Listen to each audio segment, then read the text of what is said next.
akaanza bure pale. Sasa raksha hii haiwezi kuwa sawa na bure. Unakuja boti bure, hoteli bure, na tutahakikishia wanaondoka kesho kutwa watapata boti kwa haraka. Zaidi ya ubure na pia mnachagua.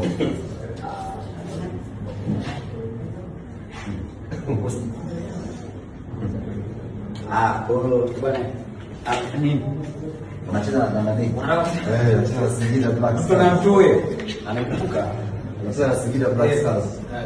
Mama ulikuwa makini, unaweza kumtokea kitu. Umesikia wanasema kwamba hawa wanabadilisha sana majina. Huyo alikuwa Mzizima.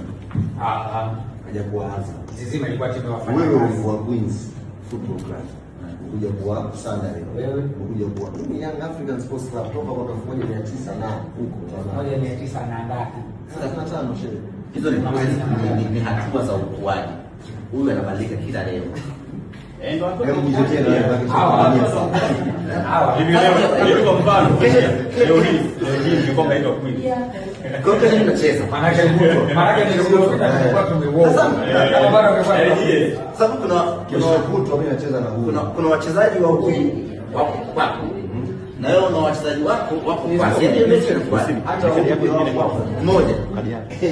Hii vita hapaswi kuingilia ya Ismail na Suma na yeye hata yeye zamani Simba na Bakari. Sasa subiri ni hao. Mimi nimekuja